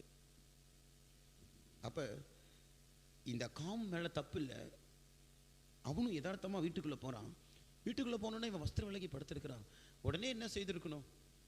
வஸ்திரத்தை சரி செய்துட்டு வந்திருக்கலாமே, இல்லை ஒரு வஸ்திரத்தை எடுத்து மேலே மூடி இருக்கலாமே. இதை போய் தன் சகோதரத்தில் சொன்னதுனால தகப்பன் அவன் கலங்க பண்ணினான். தகப்பனுக்கு பயங்கர துக்கம். ஃபோனை ஆஃப் பண்ணி வைங்க, இல்லைன்னா எலும்பி வெளியில் போங்க. அறிவில்லை. தகப்பனுக்கு பயங்கரமான ஒரு துக்கம். அந்த துக்கம் தாங்கவே முடியல அவனுக்கு. இந்த காம் இப்படி செய்ததுக்கு காரணம் என்ன? நீங்க நீதிமொழிகளை வாசிங்க. நீதிமொழிகள் 18ஆம் அதிகாரம் 3ஆம் வசனத்தை வாசிங்க. நீதிமொழிகள் 18ஆம் அதிகாரம் 3ஆம் வசனத்தை வாசிங்க. துன்மார்க்கன் வர அவமானம் வரும், அவமானத்தோட நிந்தையும் வரும். 2ஆம் வசனம் வாசிங்க. மூடன் ஞானத்தில் பிரியம் கொள்ளாமல் தன் மனதில் உள்ளவைகளை வெளிப்படுத்த பிரியப்படுகிறான். தன் மனதில் உள்ளவைகளை வெளிப்படுத்த பிரியப்படுகிறான். இதுதான் தகப்பனை துக்கப்படுத்துறது. அவன் பார்த்துட்டான், அதை மூடி மறைக்கணும். அதை அவன் வெளிப்படுத்த பிரியப்படுகிறான். தகப்பனுக்கு துக்கம் தாங்க முடியல. அவன் திராட்சை ரசத்தின் வெறி தெளிந்த போது அவன் ஒரு உத்தமன், ஒரு நீதிமான். கர்த்தருடைய கண்கள் அவனுக்கு கிருபை கிடைத்திருந்தது. பேழையை உண்டு பண்ணினா. அந்த நோவா மட்டும் அன்னைக்கு பேழையை உண்டு பண்ணலன்னா ஆதாமுக்கு அப்புறம் இந்த வம்சம் இப்படி தொடர்ந்து இருக்காது. நம்ம எல்லாரும் ஆதாமுடைய வம்சத்தை சேர்ந்தவர்கள் என்று சொன்னாலும் நோவாவுடைய பிரயாசத்தினால அந்த பேழை உண்டாக்கப்பட்டு அந்த 8 பேர் காக்கப்பட்டதுனால தான் இவ்வளோ உலகம் முழுவதும் இன்னைக்கு உண்டாயிருக்கு. அப்படிப்பட்ட ஒரு மனுஷன் அவனுடைய வாழ்க்கையில் ஒரு குறை வந்ததை இவனுக்குள்ள இருந்த மதியினம், இந்த காமுக்குள்ள இருந்த அந்த மூடத்தனம் தன் மனதில் உள்ளதை வெளிப்படுத்துறான். ஓடி போய் அண்ணாமர்கிட்ட சொல்லிட்டான். ஆனா தகப்பனுக்கு துக்கம் தாங்கவே முடியல. ஏன்னா ஒரு உத்தமன், ஒரு நீதிமான், இப்படி ஒரு காரியம் தன்னுடைய வாழ்க்கையில் வரும் அவன் நினைச்சு கூட பார்க்கல. அவன் வயது முதிர்ந்த நேரத்தில் இப்படி ஒரு காரியம் வந்துருச்சு. அந்த துக்கம் தாங்க முடியாம நான் நினைச்சேன், இந்த நோவை ஏன் மன்னிச்சிருக்கலாமே தன் குமாரனை, ஏன் இப்படி ஒரு சாம்பம் வந்துட்டான்? அந்த அளவுக்கு அவன் இருதயம் காயப்பட்டிருக்கு, தகப்பனை காயப்படுத்தி இருக்கிறான். உடனே என்ன சொல்றான்? கானான் சபிக்கப்பட்டவன். அவன் தன் சகோதரர்களுக்குள்ள அடிமைகளுக்கு அடிமையா இருப்பான் என்று சொல்லப்பட்டிருக்கு. அடிமை, அந்த அடிமைக்கு அடிமை. கர்த்தருடைய நாமத்துக்கு மகிமை உண்டாவதாக. நமக்கு இன்றைக்கு இருக்க அடிமைத்தனத்துக்கான காரணம் என்ன? ஏன் சில விஷயங்கள் நம்மை அடிமைப்படுத்தி வைத்திருக்கு? அடிமைக்கு அடிமை என்ற வார்த்தை ஏன் நமக்கு வந்திருக்கு? பிரியமானவர்களே, நம்ம எல்லாரும் மாம்ச சரீரத்தில் இருக்கிறோம். இன்றைக்கு கர்த்தருடைய ஆவியான சொல்லுகிற வார்த்தையை கொஞ்சம் கவனமாக கேளுங்க. மற்ற பிள்ளைகளுடைய வாழ்க்கையில் சில தப்பு வரும்போது நம்ம அந்த அந்த தவறுகளை வெளிப்படுத்தி அவங்கள கேவலப்படுத்த நினைச்சோம்னா அதே அடிமைத்தனம் நமக்குள்ள வந்துடும். யோசிச்சு பாருங்க. உங்களை உங்க அம்மா எவ்வளவு நேசிக்கிறாங்களோ அதே அளவுக்கு அவங்க தாய் நேசிக்கிறாங்களே. மற்றவருடைய பிள்ளைங்க அவங்க என் பிள்ளையுடைய மானம் வெளியே போயிடக்கூடாதுன்னு அதை மூடி எவ்வளவா மறைக்கிறாங்க. அது போல தானே அவங்க பிள்ளைங்களுடைய வாழ்க்கையில் ஒரு குறை வரும்போது அவங்களும் மூடி மறைப்பாங்க. நம்முடைய இப்போ என்னுடைய தாய் எடுத்துக்கலாம். நான் உலகத்தில் இருக்கும்போது என்கிட்ட எவ்வளவுதான் தப்பு இருந்தாலும் அதை என்னோட திட்டுவாங்க, என்னை இது பண்ணுவாங்க. ஆனால் அதை வெளியில் தெரியாதபடி மூடி மறைச்சிடுவாங்க. யாராவது கேட்டால் அவன் இருக்கானே, அவனுக்கு என்ன நல்லா இருக்கானே அப்படி சொல்லுவாங்க. என் குறைய போய் மற்றவங்கிட்ட சொல்ல மாட்டாங்க. இங்கே இருக்கிற ஒவ்வொரு தாயும் நீங்கள் செய்தது அதுதான். உங்கள் பிள்ளைகிட்ட எவ்வளவு குறைவு இருந்தாலும் அதை மூடி மூடி மறைக்கத்தான் பார்த்தீங்க. ஆனால் அடுத்த பிள்ளைகளுடைய வாழ்க்கையில் சில குறைவு வரும்போது அதை நம்ம எவ்வளவு தைரியமாக நம்ம அதை பேசியிருக்கலாம், சொல்லியிருக்கலாம். அது நம்முடைய தகப்பனை துக்கப்படுத்தும். அது நம்முடைய மதியினம். அவங்கள பெத்த தாய் தகப்பன் இந்த அவங்க செஞ்ச அந்த அவங்க பிள்ளைங்க செஞ்ச தப்பை கேட்கும்போது எவ்வளவு துக்கப்பட்டிருப்பாங்க, எவ்வளவு அதை மூடி மறைச்சிருப்பாங்க, எவ்வளவு மனஸ்தாபப்பட்டிருப்பாங்க. அவங்க சொந்தக்காரங்களுக்கெல்லாம் நியூஸ் போகும்போது கேட்கும்போது அப்படியெல்லாம் ஒன்றும் இல்லை அப்படியெல்லாம் நல்லா தான் இருக்கு. அதை மூடி மறைச்சிருப்பாங்களே. மற்றவருடைய வாழ்க்கையில் உண்டாகிற குறைகளை தூற்றி திரிகிற ஒரு மூடத்தனம் இங்கு கானானுக்கு. நீ அடிமைகளுக்குள்ள அடிமையாவே. தகப்பனை துக்கப்படுத்தின ஒருத்தனுக்கு ஆசீர்வாதம் பாருங்க, நீ அடிமைக்குள்ள அடிமையாவ. இன்றைக்கும் சிலருடைய வாழ்க்கையில் சில பாவங்களாக இருக்கலாம். நான் கர்த்தருடைய ஆவியான சொல்லுகிறதை சொல்லுகிறேன். சில பாவங்களாக இருக்கலாம், சில வறுமையாக இருக்கலாம், சில தரித்திரங்களாக இருக்கலாம், சில கெட்ட சுபாவங்களாக இருக்கலாம். இத்தனையும் நமக்கு அடிமைக்கு அடிமைத்தனமாக இருக்கிறதுக்கு காரணம் எங்கேயோ ஒரு விதத்தில் இப்படிப்பட்ட காரியத்திலே நாம் தவறி இருக்கிறோம் என்பதை நாம் ஒத்துக்கொள்ளத்தான் வேண்டும். ஆண்டவரே, என்னுடைய மதியினத்தினால நான் இதை செய்தேன். மனஸ்தாபப்படுங்க. அடிமையாக இருக்கிற இந்த நிலவரம் இந்த 2020 மாறட்டும். இந்த அடிமைத்தனம் எனக்கு வேண்டாம் ஆண்டவரே என்று சொல்லுங்க. ஒரு ஊழியக்காரனாக இருக்கலாம், ஒரு விசுவாசியாக இருக்கலாம். இப்போ நான் ஒரு ஊழியக்காரனாக இருந்தாலும் என் சபையில் இருக்கக்கூடிய ஒரு விசுவாசி தப்பு செய்யும்போது அதை நான் மூடி மறைக்கணும். அப்படி இல்லை, சில பக்தி உள்ளவர்கள் இடத்துல நம்ம போய் சொல்லி அந்த பாரம் தாங்க முடியாங்க, நீங்கள் ஜெபம் பண்ணுங்கன்னு சொல்லி அவங்க மற்றவங்களை ஜெபிக்க வைக்கலாம். தப்பு இல்லை. இன்றைக்கு உலகத்தில் எடுத்துக்கிட்டால் இன்டர்நெட்டில் சோசியல் மீடியாக்களில் பார்த்தா ட்ரெண்டிங், ஒவ்வொரு நாளும் ட்ரெண்டிங் வீடியோஸ், ட்ரெண்டிங் ஹேஷ்டேக்ஸ் அப்படி சொல்லி சில வார்த்தைகள்லாம் இருக்கும். யாரோ ஒருத்தர் ஏதோ ஒரு வார்த்தை சொல்லியிருப்பான், அந்த வார்த்தை ரொம்ப ட்ரெண்டிங்காக இருக்கும். ட்ரெண்டிங்னு சொன்னால் ஃபேமஸ் ஆயிரும். சில வீடியோக்கள் வந்து ட்ரெண்டிங் ஆயிரும், அது ரொம்ப ஃபேமஸ் ஆயிரும். அடுத்த வீடியோ வர வரைக்கும் அதை பற்றி பேசிகிட்டே இருப்பாங்க, அதை பற்றி கமெண்ட் பண்ணிட்டே இருப்பாங்க, அதுக்கு லைக் கொடுத்துட்டே இருப்பாங்க. இது போல் நம்ம ஊழியத்திலையும் நம்முடைய சபையில் இருக்கிற காரியத்தை ஆவியானவர் நினச்சி துக்கப்படுகிறார். விளங்கி கொள்ளுங்க. யாராவது ஒருத்தர் வாழ்க்கையில் ஒரு குறை கண்டுபிடிச்சி வச்சாங்கன்னா அதை குறித்து பேசி பேசி பேசி அதுக்கு கண்ணு மூக்கு வாயெல்லாம் வச்சு இல்லாத ஒன்று இருக்கிறது போல பேசி நடந்துட்டது போல சொல்லி அவங்களுடைய ஜீவியத்தையே அதோடு அழிச்சிடும். நான் வந்து ஊழியக்காரங்க விசுவாசிகளை மட்டும் நான் தப்பு சொல்லலை, கர்த்தருக்கு முன்பதாக ஆவியானவர் சொல்லுகிறேன். இன்றைக்கு ஊழியக்காரனிடத்தில் இப்படிப்பட்ட காரியம் இருக்கிறதை நான் பரலோகத்துக்கு முன்பதாக ஒத்துக்கிறேன். இதெல்லாம் நம்முடைய தகப்பனை துக்கப்பட்டு போகும். ஒரு ஊழியக்காரனாக இருக்கலாம், ஒரு விசுவாசியாக இருக்கலாம். அடிமைத்தனம் நமக்கு எதுக்கு வருது? மூடி மறைக்க வேண்டிய சில காரியத்தை மூடத்தனமாய் நம்ம வெளிப்படுத்தின நிமித்தம் நம்முடைய தகப்பனை துக்கப்படுத்தி இருக்கோம். ஒரு விசுவாசியை எவ்வளவு கஷ்டப்பட்டு ரட்சிப்புக்குள்ள நடத்தி அவனுக்கு ரத்தம் சிந்தி கர்த்தர் அவனை கொண்டு வந்து சபையில் வச்சிருக்கார். ஆண்டவர் அவன் பாவத்தை மன்னிச்சு அவனை மூடி மறைச்சி, சரி கொஞ்ச நாள் இருக்கட்டும் அவனை சரியாவான் என்ற ஆண்டவர் அவனை மறைச்சி மூடி மறைக்கும் போது நாம் அந்த காரியத்தை எடுத்து பேசுகிறோம். கர்த்தர் மூடுகிறத நாம் வெளிப்படுத்துகிறோம். இது எவ்வளவு பெரிய தப்பு, யோசித்து பாருங்க. தகப்பன் அந்த நோவா ஒரு உத்தம, ஒரு நீதிமான், கர்த்தருடைய கண்கள் அவனுக்கு கிருபை கிடைத்தது. தன் காலத்தில் வாழ்ந்தவர்களுக்குள்ள நோவாவை போல ஒருத்தனுமே இல்லை. அப்படிப்பட்ட நீதிமான் அவன் வந்து துக்கப்பட்டிருக்கிறான்னா, நம்முடைய ஆண்டவரை பரிசுத்த ஆவியானவரை நம்ம பண்ணுகிற இப்படிப்பட்ட வார்த்தைகளை பேசுறது எவ்வளவு துக்கமாக இருக்கும், துக்கப்படுத்துகிறோம். நீங்கள் விளங்கி கொள்ளுங்க. ஏன் எனக்கு ஆசீர்வாதம் இல்லை? ஏன் இந்த காரியத்தில் எனக்கு விடுதலை இல்லை? ஏன் எனக்கு இன்னும் அபிஷேகம் கிடைக்கல? சில விஷயங்கள்ல ஆண்டவர் டீப்பாக ஹூண்டாயிருப்பார். Deeply in the heart. அப்போ இந்த ஹார்ட்டில் இருக்கிற அந்த டீப் வூண்டு சில காலத்தில் ஆண்டவர் நமக்கு பதில் தராமல் அப்படியே இருப்பார். எனக்கு நல்லா தெரியும், என் அனுபவத்தில் நான் சொல்கிறேன். நான் செய்த சில தவறுகள் அவருடைய இதயத்தை குத்தி கிழிச்சதுனால சில காலம் என் சத்தத்துக்கு அவர் செவி கொடுக்காம இருந்த நாட்கள்லாம் உண்டு. நான் அழுது புலம்பி உருண்டு பரண்டு இருக்கிறேன். ஆண்டவர் ஒரு நாளும் எனக்கு பதில் கொடுக்கவே இல்லை. அப்படிப்பட்ட காரியம் நம்முடைய தகப்பனுடைய இதயத்தை டீப்பாக காயப்படுத்தியிருக்கு. ஆழமான காயம் நம்முடைய ஆண்டவர் இதயத்தில் ஏற்படுத்தியிருக்கனால தான் அவரால் நமக்கு செவி கொடுக்க முடியல. சில விஷயங்கள் கர்த்தர் நமக்கு பதில் தருகிறதே இல்லை. இங்கே ஒரு உத்தமனும் நீதிமானுமா இருந்த ஒரு மனுஷன் தான் குமாரனை சபிக்கிறான் பாருங்க. தான் பெற்றெடுத்த குமாரன், நீ சகோதரன் வீட்டில் அடிமை இருக்கான். சகோதரன் வீட்டில் அடிமைன்றவன் புறஜாதியார். வேற ஒரு தேசத்து வேற ஒரு புறஜாதியாக தான் அடிமையாக இருக்கிறான்.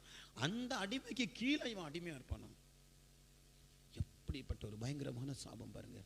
இன்னைக்கு ஊழியக்கார வாழ்க்கையில் சில அடிமைத்தனத்தை இருந்து விடுதலை கிடைக்கல. இந்த வழக்கம் போல சுத்திகரிப்பு கூட்டத்தில் உட்காரணும், நம்ம சுத்திகரிக்கிறோம், கழுவுறோம். ஊழியக்காரங்க எங்களுக்கு விடுதலை வேணும்னு சொல்லி அலறோம், புலம்புறோம். ஆனால் எங்களுக்கு விடுதலை கிடைக்கிறது இல்லை. சில காரியத்தில் இருந்து அதோட ரகசியத்தை ஆவியானவர் வெளிப்படுத்தினதை நான் சொல்லுகிறேன். இப்படிப்பட்ட வார்த்தைகளை எங்கேயாவது பேசி மற்றவங்களுடைய குறையை தூட்டி தெரிஞ்சதுனால தான் இன்றைக்கி ஊழியக்காரங்களுக்கு எங்களுக்கு விடுதலை இல்லை. சில பகுதியில் இன்னும் அடிமைத்தனத்தில் இருக்கிறோம். அதுபோல் விசுவாசிகளாகிய உங்களை பார்த்து நான் சொல்லுகிறேன், சில விஷயங்கள் அடிமைத்தனம் நீங்க வேண்டுமே. ஆனால் இந்த வார்த்தைக்கு முன்பதாக படுத்து உருண்டு அழுது புலம்பி கண்ணீர் விட்டு ஆண்டவரிடத்தில் நெருங்குவோம். கண்டிப்பாக இந்த சாபத்தை கர்த்தர் ஆசீர்வாதமாக மாற்றுவார். அவர் இறங்குறார். மனமுடைந்து தகப்பனே இறங்கும் என்று சொல்லும்போது அந்த தகப்பன் ஓடி வந்து கழுத்தை கட்டினது போல நமக்காக நம்முடைய ஆண்டவர் இறங்குவார். மனஸ்தாபப்படுங்க.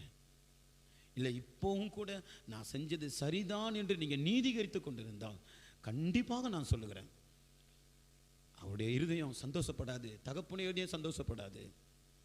ஒருவேளை உங்கள் இருதயத்தில் நீங்கள் நீதிகரித்து கொண்டிருக்கிறது யாருக்குமே தெரியாது. இதனால தான் நான் இப்படி செஞ்சேன், இதனால தான் இப்படி சொன்னேன், நம்ம சொல்லிகிட்டே இருப்போம். நம்ம இருதயத்தில் அதை நீதிகரித்து கொண்டிருக்கிறத மற்றவங்க பார்க்க முடியாது. ஆனால் உன் தகப்பனுடைய துக்கம் ஆறவே ஆறாது. காயம்பட்ட உன் தகப்பனுடைய இருதயத்தை யார் ஆற்ற முடியும்? நீ தான் ஆற்றணும். வேற யாரும் அதுக்கு மருந்து செலுத்த முடியாது. அவர் உன்னை பார்த்து துக்கத்தோடு கடந்து போவார். பேதுரு பாருங்க, இயேசுவை காயப்படுத்தின பின்பு அவன் எவ்வளவு மனஸ்தாபப்பட்டான் பாருங்க. சேவல் கூவதற்கு முன்பு நீ என்னை 3 தரம் மறுதளிப்பா என்று சொன்னபோது ஆண்டவர் சொன்னது போல சேவல் கூவும் முன்னே இவன் 3 தரம் மறுதளிச்சிட்டான். இப்போ இயேசு அவனை திரும்பி ஒரே ஒரு பார்வை தான் பார்த்தார். அவன் மனம் கசந்து அழுதான். அது ஏதோ ஒரு நாள் 2 நாள் இல்லை, வரலாறு சொல்லுது அவன் சாகிற வரைக்கும் அவன் என்னைக்கெல்லாம் சேவல் கூவுதோ அன்னைக்கெல்லாம் மனம் கசந்து அழுவானா. என் தகப்பனை நான் காயப்படுத்திட்டேன், என் தகப்பனை நான் துக்கப்படுத்திட்டேன். அவன் ஒரு மீன் பிடிக்கிறவனாக இருந்து ஒரு பின்மாற்றக்காரனாக இருந்தவன் தான். அவன் அந்த நேரத்தில் மட்டும் மனஸ்தாபப்படலை. அவன் ஒரு பிரதான அப்போஸ்தலனாக இருக்கும் போதும், சபை அவனை கொண்டு கட்டி எழுப்ப போடும் போதும், அவனுக்குள்ள அற்புத அடையாளத்தை கத்தர் அவனை கொண்டு செய்யும் போதும், அவன் ஒரு வல்லமையுள்ள ஊழியக்காரனாக மாறின போதும், எல்லாரும் அவனை கனம் பண்ணும் போதும் அவன் தான் யான்றதை மறக்கவே இல்லை. தகப்பனுடைய காயப்படுத்தினவன் என்பதை அவன் மறக்கவே இல்லை. ஒவ்வொரு நாளும் அவன் சேவல் கூவும்போது அழுதான். பேதுரு ஒரு தரம் தான் ஆண்டவரை மறுதளிச்சான், ஒரு தரம் தான் சபிச்சான். நாம் செய்தது எத்தனை எத்தனை தரம் என்று பாருங்கள். நம்ம எத்தனை அழணும், எவ்வளவு மனஸ்தாபப்படணும். நம்ம உண்மையாய் மனஸ்தாபப்பட்டு அழுதால் இப்படிப்பட்ட காரியத்திலிருந்து கர்த்தர் நமக்கு ஒரு விடுதலை தருவார். இன்றைக்கும் சொல்லுகிறேன், இந்த தொடர்ந்து இந்த வாரம் திங்கள் செவ்வாய் புதன் நமக்கு 31ஆம் தேதி வரைக்கும் திங்கள் செவ்வாய் புதன் 3 நாள் முழுவதும் நமக்கு சுத்திகரிப்பு நாட்கள். நான் சொல்லுகிறேன், 10 மணிக்கு மேலே கூட்டம் ஒன்று நடக்கக்கூடாது அப்படின்னு சொல்லியிருக்காங்க. சரிதான், கூட்டம் நடக்கக்கூடாதுன்னு சொல்லியிருக்காங்க. நீங்கள் எல்லாரும் சுத்திகரிப்பு கூட்டத்துக்கு வந்துட்டு நைட்டு இங்கேயே தங்கணும், உபவாசத்தோடு இருக்கணும். 10 மணிக்கு மேலே தனித்தனியாக உட்காந்து ஜெபிக்கணும். கூட்டம் நடத்தினா தான் தப்பு. தனித்தனியாக டிஸ்டன்ஸ் மெயின்டைன் பண்ணி தனித்தனியாக உட்காந்து ஜெபம் பண்ணுங்க. நம்ம வழக்கம் போல் எல்லா சுத்திகரிப்பு கூட்டத்திலும் அதான் செய்கிறோம். போன வருஷ கடைசி சுத்திகரிப்பு கூட்டத்தில் அப்படி தான் செய்தோம். தனித்தனியாக இரவு நேரத்தில் உட்காந்து ஆண்டு இடத்துல அழுதோம். உங்களுக்கு ஒரு சந்தர்ப்பம் கிருபையாக ஆண்டு தருகிறார். காலை கூட்டம், சாயந்தர கூட்டம், இந்த நாட்களில் எப்படியாவது எல்லா காரியத்தையும் ஒதுக்கி வச்சுட்டு இந்த அடிமைக்கு அடிமையாக இருக்கிற அந்த அனுபவத்திலிருந்து எனக்கு ஒரு விடுதலை வேணும் என்று ஒரே எண்ணத்தோடு வாங்க. இரவு நேரத்தில் தள்ளி உட்காரும். நான் சொல்லியிருக்கேன், சகோதரர்கள்லாம் அந்த பக்கம் திரும்பி உட்கார், சகோதரிகள் எந்த பக்கம், சகோதரர் அந்த பக்கம் திரும்பி உட்கார்ந்து ஒவ்வொருத்தரும் அழணும். நாங்கள் இருக்கிற ஒவ்வொரு சபையிலையும் ஒவ்வொரு சுத்திகரிப்பு நாட்களில் சின்ன பிள்ளைங்க முதற்கொண்டு யார் நைட்டு வீட்டுக்கு போக மாட்டாங்க, உட்காந்து அழுவாங்க. சில சகோதரர்கள் இந்த ஜன்னலை பிடிச்சிட்டு ஃபெய்த்தவங்க மீட்டிங் ஹால் அப்படியே இரவெல்லாம் உட்காந்து அழுவாங்க. தனித்தனியா அப்படி அழணும். இந்த வாரத்தில் ஆண்டு நமக்கு அப்படிப்பட்ட ஒரு சந்தர்ப்பம் தந்திருக்கிற. ஆண்டவரே, இந்த அடிமைக்கு அடிமையா இருக்கிற அதோட அர்த்தம் என்ன தெரியுமா?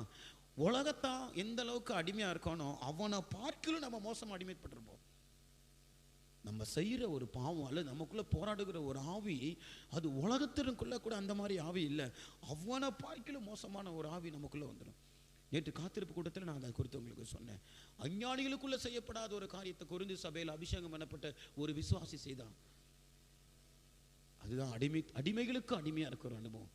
இந்த அடிமைத்தனை நீங்கணும்னா, உன் தகப்புடைய இதயத்தில் இருக்கிற துக்கம் மாறணும்னா, நீ தான் மருந்து போடணும், நீ தான் காயம் கட்டணும், நீ அழணும். உன் கண்ணீர் தான் அந்த காயத்துக்கு மருந்து, உன்னுடைய உடைஞ்ச உள்ளந்தான் அந்த காயத்துக்கு மருந்து.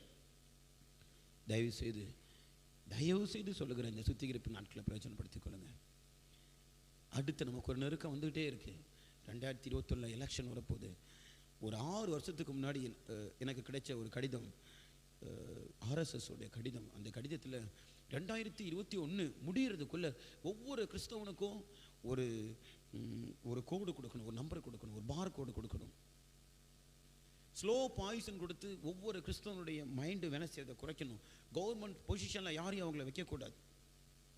இப்படி ஒரு 10 விதமான அவங்க ரகசிய தீர்மானம் பண்ணி ஒவ்வொரு இடத்துக்கும் அனுப்புகிறாங்க. RSS இன்னத்தை அந்த கட்சியை சார்ந்தவங்களை டாக்டராக்கி சின்ன பிள்ளைங்களை தடுப்பூசி போடும் போதே அவங்களுக்கு ஸ்லோ பாய்சன் கொடுத்து அவங்களுடைய மைண்டை கட்டுப்படுத்துகிறாங்க. ஒரு குறிப்பிட்ட வயசில் செத்து போகிற மாதிரி ஊசி போடுறாங்க. அதெல்லாம் நடந்துகிட்டே இருக்குது. அடுத்த வருஷம் நமக்கு எப்படிப்பட்ட ஒரு வருஷமாக இருக்குன்னு நமக்கு தெரியாது. ஒன்றை மட்டும் நாம் விளங்கிக் கொள்கிறோம், நாம் ஒரு கடைசி நேரத்தில் வந்திருக்கிறோம். நெருக்கத்தின் மேலே நெருக்கம். இந்த வருஷம் முடியறதுக்குள்ளவே ஒரு லாக்டவுன் இருக்கும் என்று சிலர் சொன்னார்கள். எப்போ அடுத்த லாக்டவுன் வரும் என்று நமக்கு தெரியாது. பசி, பட்டினி, வேலையில்லாத திண்டாட்டம், தேவ சமூகத்துக்கு வர முடியாமல் போகிற அனுபவம், இதெல்லாம் இன்னும் அதிகமாக போகிற ஒரு காலத்தில் வந்திருக்கிறோம். எலெக்ஷன் முழுவதுமாக எல்லா இடத்தையும் லாக்டவுனை பண்ணிவிட்டு எலெக்ஷனை நடத்தி அவங்க வின் பண்ணுறதுக்கான எல்லா காரியத்தையும் ஏற்பாடுகளும் பண்ணி கொண்டிருக்கிறாங்க. அடுத்த எலெக்ஷன் எப்படி முடியும்னு தெரியாது. நம்ம எல்லாரும் ஒரு நெருக்கத்துக்குள்ளே போக போகணும். வர வருஷத்தில் தயவு செய்து சொல்லுகிறேன், உணர்ந்து இந்த சுத்திகரிப்பின் நாட்களில் வந்து தேவ சமூகத்தில் மனஸ்தாபப்படுங்க. ஆண்டவரே, நான் சரி செய்யணும். அடிமைக்கு அடிமை, அப்படிப்பட்ட ஒரு அனுபவம் எனக்கு வேண்டாம். தகப்பனை துக்கப்படுத்தினவன் சபிக்கப்பட்டான், தகப்பனை துக்கப்படுத்தினவன் அடிமையாக்கப்பட்டான். மூன்றாவது ஒரு மனுஷனை கொடுத்து நான் உங்களுக்கு சொல்லுகிறேன். நீதிமொழிகள் 1 சாமுவேல் 2ஆம் அதிகாரம் 24, 25 இந்த வசனங்களை நம்ம வாசிக்கும் போது அங்கு ஏலியின் குமாரரை குறித்து சொல்லப்பட்டிருக்கு.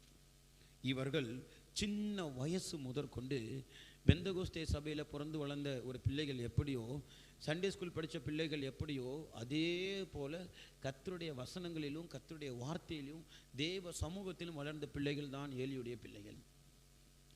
ஒரு சந்தர்ப்பம் வரும்போது அவங்க ஏலியை துக்கப்படுத்தி தேவனுக்கு விரோதமாக பாவம் செய்கிறத நீங்கள் 2ஆம் அதிகாரத்தில் வாசிக்கலாம். அப்படி அவங்க வந்து ஆசரிப்பு கூடாரத்தில் இருந்து கொண்டு செய்ய தகாததை செய்கிறாங்க. கோயில் போன பயம் அறியாதுன்னு சொல்லுவாங்க.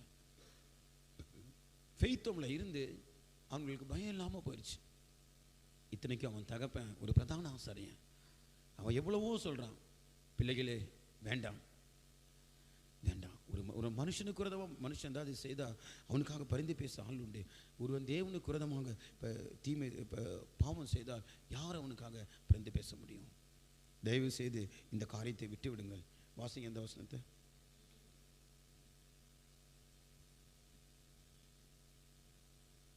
1 சாமுவேல் 2ஆம் அதிகாரம் 27.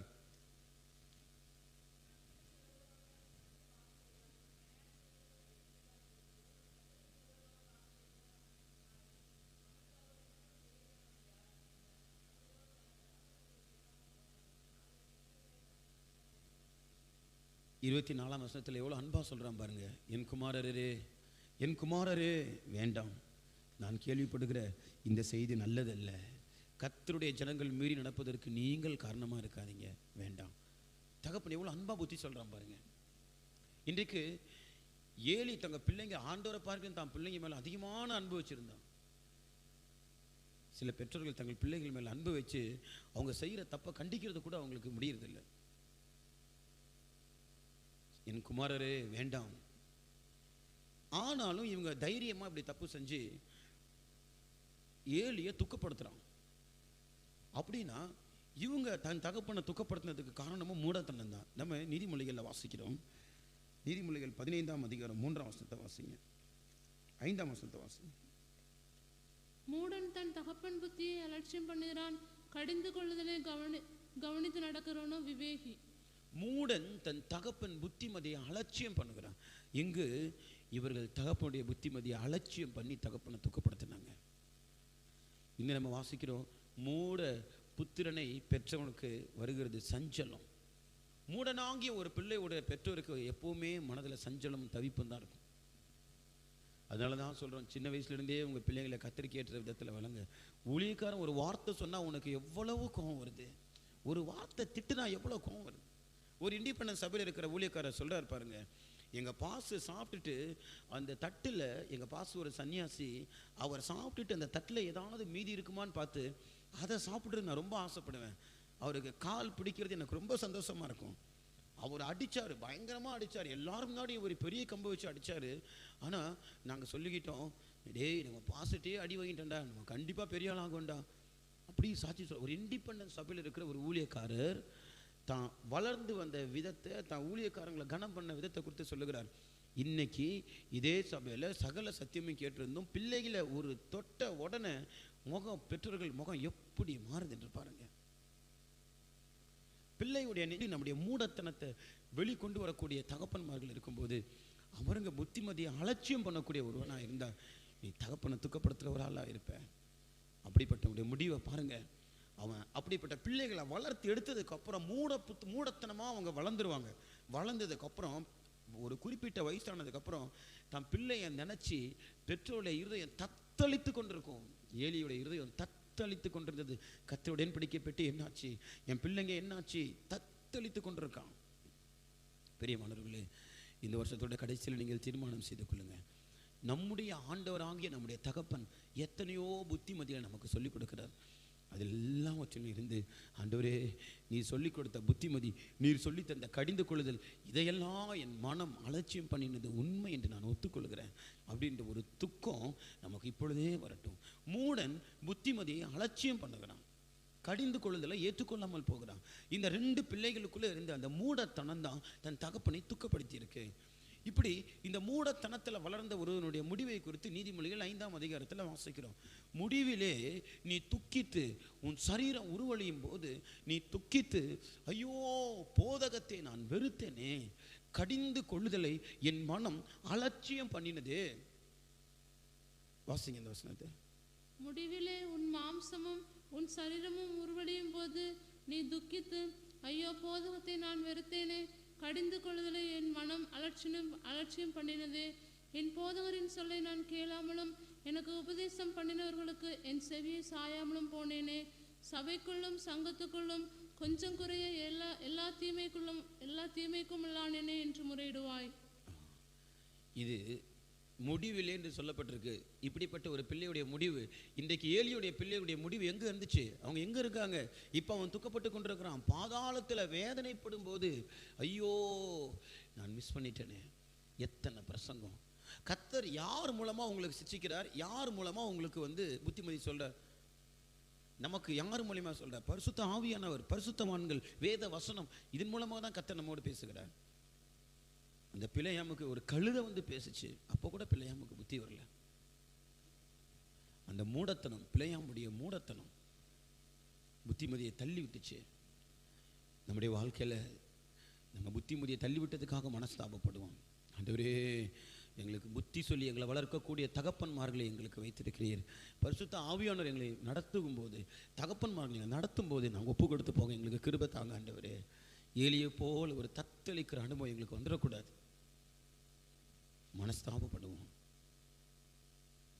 அடுத்து கர்த்தரை தகப்பனை துக்கப்படுத்தின இன்னொரு மனுஷனை குறித்து சொல்லுகிறேன். அவன் 2 சாமுவேல் 15ஆம் அதிகாரம் 1-3 இந்த வசனங்களை நம்ம வாசிக்கும் போது அப்சலோம் என சொல்லக்கூடிய ஒருத்தனை குறித்து அங்கே நம்ம வாசிக்கிறோம். அவன் தன் தகப்பனாகிய தாவீதை பல விதங்களில் துக்கப்படுத்தினவன். அதில் ஒன்று என்னன்னா, இவன் தன் தகப்பனாகிய ராஜாவிடத்தில் வரக்கூடியவர்களை தன் பக்கமாக திருப்பி இவனே அவங்கள காரியத்தை கேட்கறது போல தந்திரமா வஞ்சகத்தினால அவன் முத்தமிட்டு இவர்களை தன் பக்கமாக திருப்பி கொண்டான். இதை குறித்து நம்ம நீதிமொழிகளில் வாசிக்கும் போது, நீதிமொழிகள் 18:6 வாசிங்க.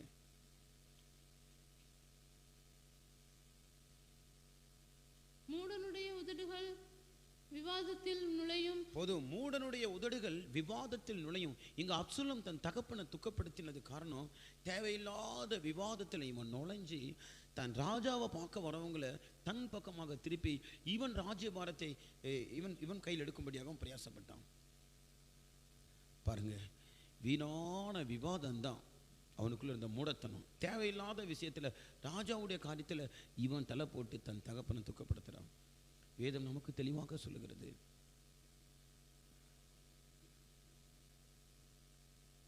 யுத்தத்திலே ஒருத்தன் மல்யுத்தம் பண்ண போகிறான், அல்லது தண்டிலே சேவகம் எழுதி கொள்ளி போகிறான்.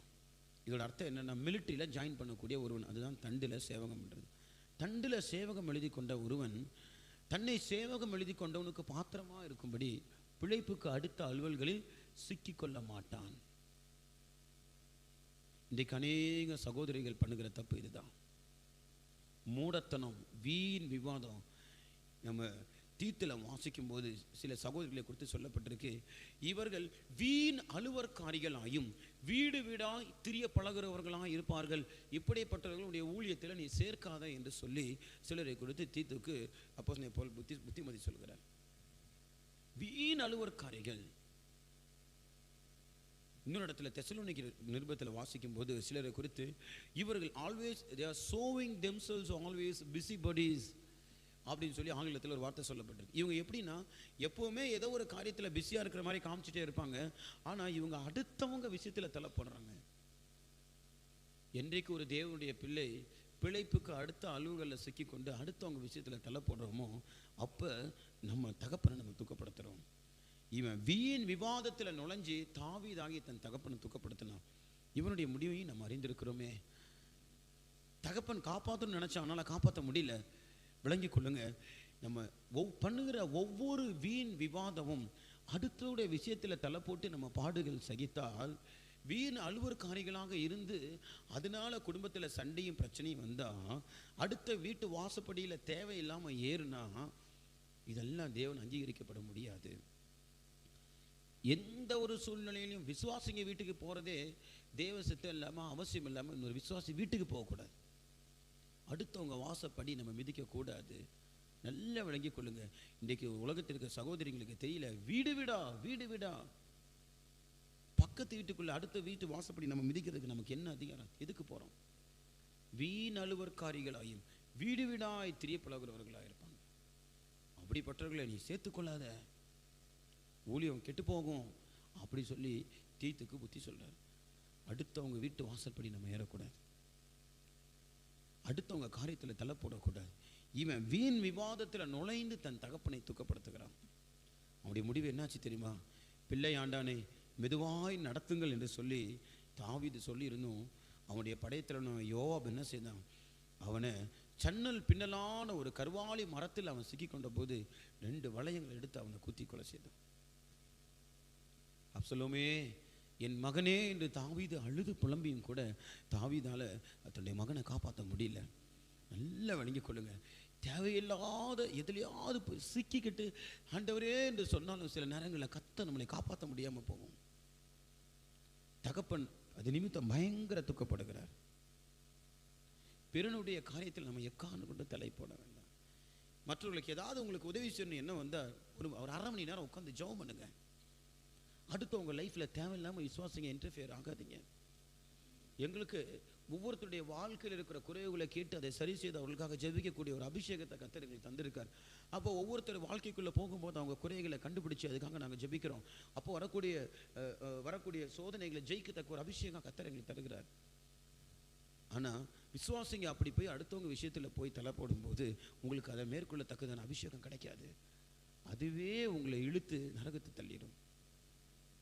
என்னதான் நம்ம உதவி செய்கிறதா இருந்தாலும் எல்லாத்துக்கும் ஒரு அளவு இருக்கு. வீண் விவாதத்துக்குள்ள நம்ம நுழையவே கூடாது. தகப்பனை துக்கப்படுத்தும். விளங்கி கொள்ளுங்க. பாவம் கணவன் சரியில்லை, புத்தி மந்தமாக இருக்கு அப்படின்னு ஒரு அன்புனால அந்த குடும்பத்துக்கு உதவி செய்தவன் கடைசியாக அந்த சகோதரிக்கு கணவனாக மாறிட்டான். 2 பேருமே தேவனுடைய பிள்ளைகள் தான். 2 பேருமே ஆண்டவரை அறிஞ்சவங்க தான். எவ்வளோ பெரிய பின்மாற்றத்துக்குள்ள இழுத்து கொண்டு போச்சு. கர்த்தருடைய கிருபையினால் அவர்கள் தப்பி தேவனிடத்தில் திரும்பவும் நெருங்கிட்டாங்க. வீண் விவாதத்துக்குள்ள நம்ம நுழைஞ்சா அது நம்மளை எதிலையாவது கொண்டு போய் சிக்க வைக்கும். கடைசியா அவன் சன்னல் பின்னலான கல்வாரி மரத்தில் தொங்குறான். யாருமே அவனுக்கு உதவி செய்ய யாருமே இல்லை. அவன் ஏறி இருந்த கோவேறு கழுத கூட அவனை விட்டுட்டு போயிடுச்சு. கடைசியா அந்த வளையத்தை எடுத்து அவன் குத்தி கொலை செய்தான். பாருங்க, இப்படிப்பட்ட ஒரு நிலவரம் நம்முடைய தகப்பனை துக்கப்படுத்தும். மகனே, நீ ஞானவானாகிய இதயத்தை சந்தோஷப்படுத்து. இப்படிப்பட்ட மதீனமான காரியத்தை செய்து நீ என்னை துக்கப்படுத்தாத. கடந்த வருஷத்தில் இப்படி எதிலாக வீண் விவாதத்தில் நம்ம சிக்கி கொண்டிருந்தால் கர்த்தர் நம்மை விடுவிக்கும்படியாக ஆண்டவர் சமூகத்தில் நம்ம மனஸ்தாபப்படுவோம். கடைசியாக ஒரே ஒரு காரியத்தை சொல்லி நான் முடிக்கிறேன். லூக்கா 11ஆம் அதிகாரத்தில் வாசிக்கும் போது 10-11 இந்த பகுதியில் ஒரு இயேசு சொல்கிற அநேக உவமைகளை பார்க்கிறோம். அதில் ஒன்று இளைய குமாரனுடைய உவமை. இந்த இளைய குமாரன் கூட தன் தகப்பனை துக்கப்படுத்தினான். தன் தகப்பனை துக்கப்படுத்தினான். இவன் தகப்பனை துக்கப்படுத்தினதுக்கு காரணம் அவனுக்குள் இருந்த மதீனம். இளையகுமாரன் அவன் கெட்ட குமாரன் அல்ல, அவன் இளைய குமாரன் தன் தகப்பனை துக்கப்படுத்துறான். இதுக்கு காரணம் ஒரு மதியினம் தான் சொல்லப்பட்டிருக்கு. இதை குறித்து நம்ம நீதிமொழிகள் 21ஆம் அதிகாரம் 20ஆம் வசனத்தை வாசிப்போம்.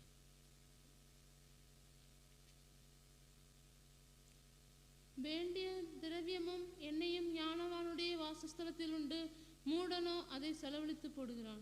வேண்டிய திரவியமும் எண்ணெயும் ஞானவானுடைய வாசஸ்தலத்தில் இருக்கு, மூடனோ அதை செலவழித்து போடுகிறான்.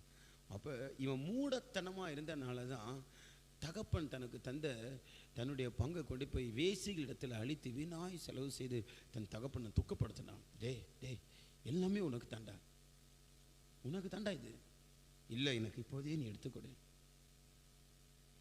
எனக்கு அப்புறம் நீங்கள் பிரிஞ்சு போங்கடா, நான் இருக்க வரைக்கும் பிரிஞ்சு போகாதீங்களா, நான் எழுதி தரேன்டா, ஆனால் என் கூடவே இருடா. ஆனால் அவன் அந்த ஆஸ்திகளெல்லாம் சேர்த்து கொண்டு தன் தகப்பன் விட்டு தூரம் போனான். அவனுடைய பங்கை கொடுத்தான். நம்முடைய ஆண்டவர் நமக்கும் கூட அவருடைய பங்கை நமக்கு கொடுக்கிறார் என்று போன வருஷம் நம்ம பார்த்தோம். சுத்திகரிப்பு கூட்டத்தில் 3 காரியத்தை கர்த்தர் நமக்கு பங்காக கொடுக்கிறார் என்று பார்த்தோம். ஒன்று, அவருடைய பரிசுத்தத்தில் நமக்கு பங்கு கொடுக்கிறார். 2வது, அவருடைய பாடுகளில் நமக்கு பங்கு கொடுக்கிறார். 3வது, திவ்ய சுபாவத்தில் நமக்கு பங்கு கொடுக்கிறார். இந்த 3 விஷயத்தை நமக்காக ஒரு பங்கை பிரித்து, இந்தாடா இது உனக்குடா, இந்தாடா உனக்குடா, இங்கே வந்திருக்கிற ஒவ்வொரு விசுவாசிகளுக்கும் ஆண்டவர் ஒரு பங்கை பிரித்து கொடுக்கிறார். அவருடைய பரிசுத்தத்தில் நமக்கு பங்குண்டு, அவருடைய திவ்ய சுபாவத்தில் பங்குண்டு, அவருடைய பாடுகளை நமக்கு ஒரு பங்குண்டு. இந்த 3 காரியத்தில் அவர் நமக்கு பங்கு கொடுக்கிறார். வேண்டிய திரவியம் உண்டு, எண்ணெயும் ஞானவானுடைய வாசஸ்தலத்தில் உண்டு, அந்த எண்ணெயும் திரவியத்தையும் பிரித்து கொடுக்கிறார்.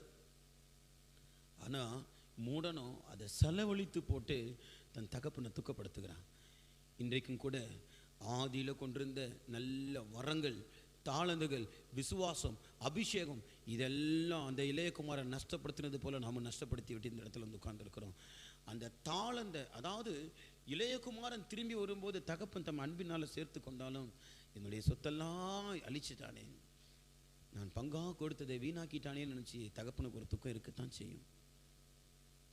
தகப்பன் நமக்கு தந்த பரிசுத்த ஜீவியத்தை நம்ம இழந்து போயிருக்கலாம், நமக்கு தந்த திவ்ய சுபாவத்தை நம்ம இழந்து போயிருக்கலாம், தகப்பன் நமக்கு தந்த பாடுகளின் அனுபவத்தை இழந்து போயிருக்கலாம். இப்படி வேண்டிய திரவியமும் எண்ணெயும் ஞானவானுடைய வாசஸ்தலத்தில் உண்டு, நமக்கு தேவை என்ற திரவியத்தை எண்ணெய் அவர் கொடுத்திருக்கலாம். நம்ம மூடத்தனமாக இருந்து இளையகுமாரனை போல அதை அழித்து போட்டிருந்தால் தகப்பன் நம்மால் மனஸ்தாபப்படுகிறார்.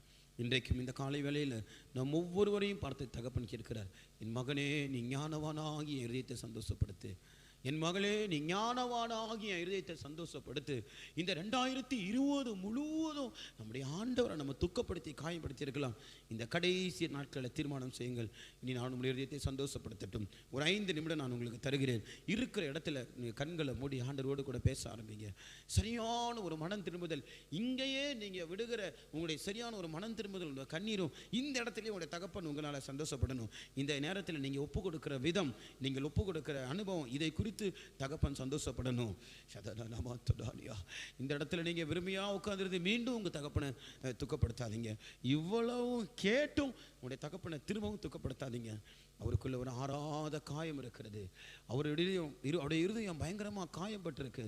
அவருடைய இருதயம் ஆறாத காயத்தினால நிரம்பி இருக்கு. அந்த காயத்துக்கு மருந்து நம்முடைய கையில் தான் இருக்குது, நம்ம இடத்துல தான் இருக்குது. முடிந்தவங்க எல்லாம் முழங்கால் போடுங்க, எல்லாம் முழங்காலில் நில்லுங்க, கண்களை மூடுங்க. முழங்கால் போடுவது நம்முடைய ஆண்டவருக்கு முன்பதாக நம்மை தாழ்த்துகிறதுக்கு சமம். ஒரு பாவி தன் தகப்பனை துக்கப்படுத்தின ஒருவன் எப்படி தன் தகப்பனத்துக்கு முன்பதாக தாழ்த்த வேண்டும்? மனஸ்தாபப்படுங்க. ஆண்டவரே, சிமியோனும் லேவிக்கும் வந்த சாமம் என்னுடைய கோபத்தினால் வந்திருந்தால் என்ன, நான் மனஸ்தாபப்படுகிறேன். என்னுடைய கோபத்தினால் உம்முடைய இருதயம் காயப்பட்டிருந்தால், நான் போட்ட சண்டையினால் உம்முடைய நாமம், உம்முடைய வாசனை கெடுக்கப்பட்டு நீ கலங்கி இருந்தால் என்னை மன்னியும் ஆண்டவரே கேளுங்க. ஆண்டவருடைய நாமம் தூசிக்கப்படும்படியா நம்ம நடந்து கொண்ட ஒவ்வொரு சந்தர்ப்பத்துக்காக மனஸ்தாபப்படுங்க. நம்முடைய கண்ணீர் தான் அதுக்கு மருந்து. நம்முடைய கண்ணீர் மட்டும்தான் ஆண்டவருடைய காயத்தை ஆட்டக்கூடிய மருந்து. நீ இப்போ கூட சும்மா விரும்பியா வாயை அசைச்சிட்டு ஏதோ வாயில பேசிட்டு போறனால தகப்பனுடைய காயம் ஆறாது. அவருடைய இருதயம் ஆழமா காயப்பட்டிருக்கு. நீ ஆழத்திலிருந்து உள்ள ஒட்டஞ்சி கண்ணீரோட அவற்றை நீ மனஸ்தாபப்பட்டா மட்டும்தான் உன் தகப்பனுடைய காயம் ஆறும்.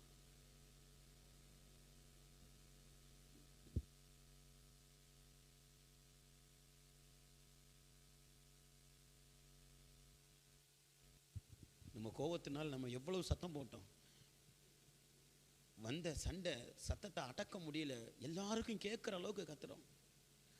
எவ்வளவு தேவ நாமம் தூஷிக்கப்படுது, அவர் எவ்வளவு துக்கப்படுகிறார். மனஸ்தாபப்படுங்க. இன்னும் கூட இதெல்லாம் கதை கேட்கறது போல நீ கேட்டுட்டே இருந்தா கண்டிப்பா நீ ஒரு பின்மாற்றத்தில் இருக்க, நீ ஒரு ஆபத்தான நிலவரத்தில் இருக்க. யூதாவிலே நான் அவர்களை சிதறி போக பண்ணுவேன் என்று சொன்னார். யூதாவில் அவர்கள் பிரிந்திருக்கவும் இஸ்ரவேலிலே அவர்கள் சிதறவும் பண்ணுவேன் என்று தகப்பன் சாபம் விட்டான். நான் நினைக்கிறேன் இந்த சிமியோனும் லேவியும் இடையில உண்மையான ஒரு மனம் திரும்புதலும் கண்ணீரும் தன் தகப்பனுடைய காலில் விழுந்திருந்தாங்கன்னா கண்டிப்பா அப்படி ஒரு சாபம் அவங்களுக்கு கிடைச்சிருக்காது. வேதத்தில் சிமியோனும் லேவியும் மனஸ்தாபப்பட்டாங்கன்னு சொல்லவே இல்லை, தகப்பனுடைய காலில் விழுந்தாங்கன்னு சொல்லவே இல்லை. கடைசி வரைக்கும் அவன் காலில் விழலை, கடைசி வரைக்கும் மனஸ்தாபப்படலை.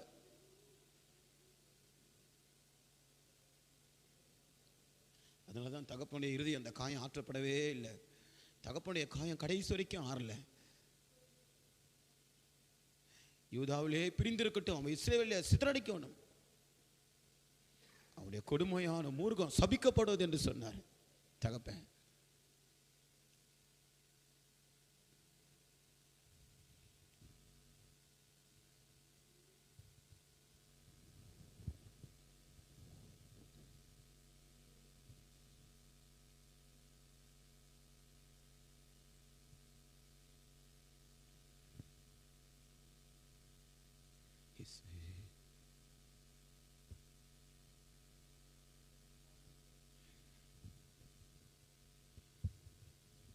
எனக்கு தெரியல, சிமியோனுக்கு லேவிக்கு இப்படிப்பட்ட ஒரு சந்தர்ப்பம் கிடைச்சிருந்தா அவங்க அழுதுருக்க வாய்ப்பு இருக்கு. இப்படிப்பட்ட வார்த்தைகளை சொல்லியிருக்கும் போது சிமியோனுக்கு லேவிக்கு இப்படி ஒருப்பட்ட சந்தர்ப்பம் கிடைச்சிருந்தா கண்டிப்பா உள்ள உடஞ்சி அழுதுருப்பான். இன்னைக்கு இவ்வளவு கேட்டு நீ உடையாம இருந்தீங்கன்னா சிமியோனுக்கும் லேவிக்கும் அந்த நிலவரம் தான் உனக்கு ஒண்ணுமே.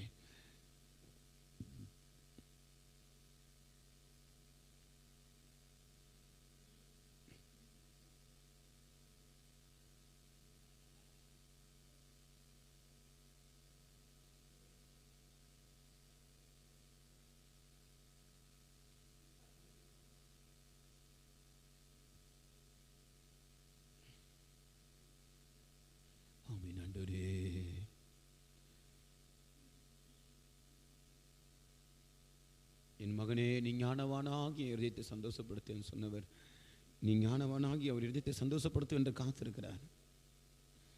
இது அவர் இருதயத்தை சந்தோஷப்படுத்துகிற நேரம். மனஸ்தாபப்படுங்க.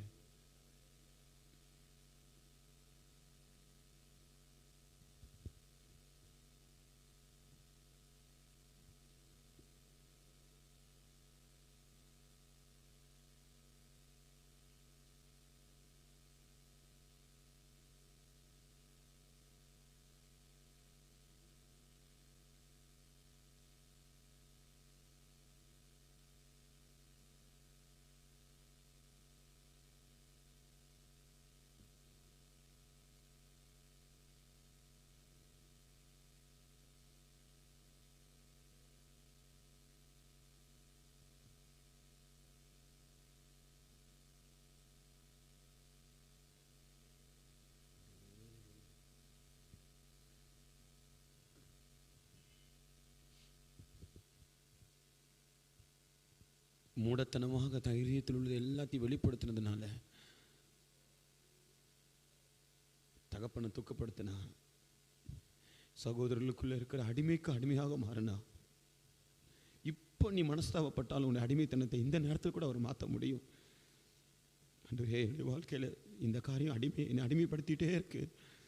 நான் யாரை குறித்தாவது அப்படி பேசியிருந்தா, உள்ளத்துள்ளதை வெளிப்படுத்தி நான் பேசியிருந்ததா என்ன பண்ணீங்க ஆண்டவரே? இந்த அடிமைத்தனத்திலிருந்து எனக்கு விடுதலை தாங்க.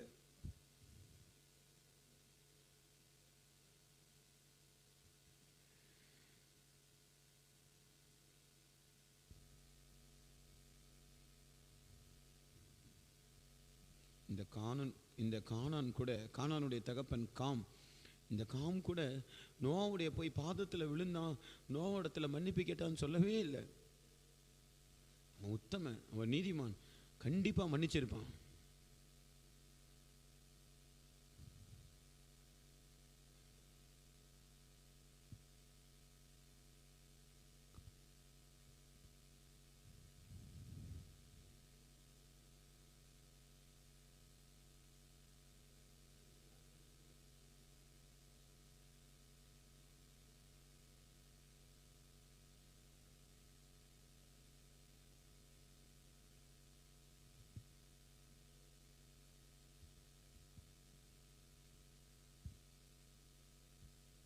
அடிமைக்கு அடிமையாக இருக்கிற அனுபவம் நம்ம விட்டு மாறும்.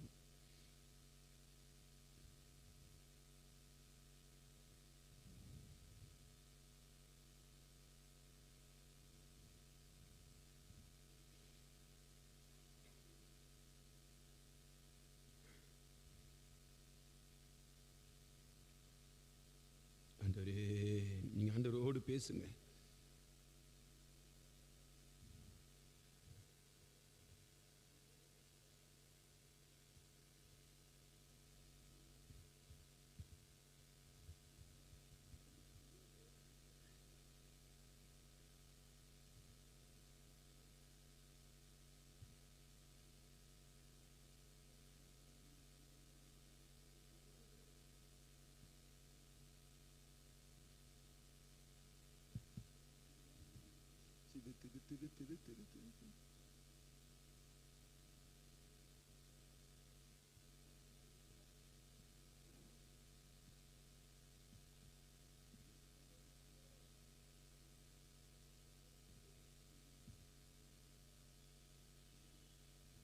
இப்போ கூட உன் பக்கத்தில் இருக்க உட்காந்து அழுதுகிட்டே இருப்பான், ஆனால் உனக்கு உணர்வே இருக்காது. சும்மா மௌனமாக உட்கார்ந்து இருப்பேன்.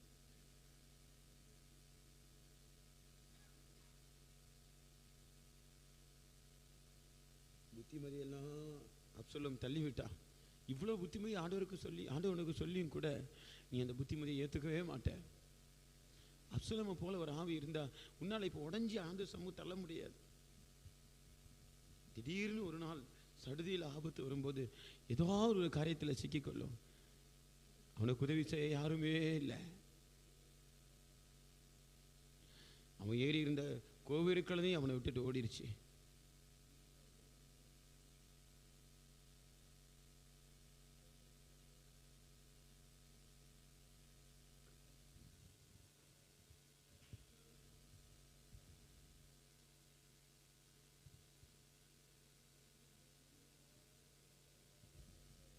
என்னையும் திரவியமும் ஞானமானுடைய வாசத்தலத்தில் இருக்கே, மூடனோ அதை செலவழித்து போடுகிறான்.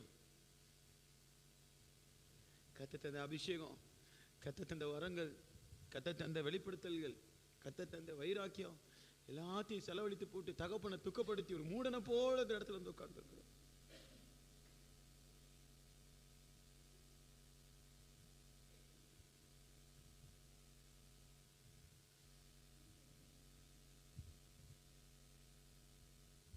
அந்த இளையகுமாரன் திரும்பி வரும்போது அந்த தகப்பன் ஓடி போய் கழுத்தை கட்டி அவனுக்கு முத்தம் செய்தான்.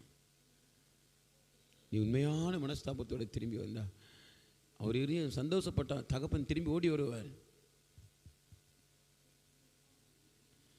இளையகுமாரனை குறித்து தகப்பன் சொல்லுகிறார், அவன் மரித்தான், அவன் திரும்ப வந்திருக்கிறான்.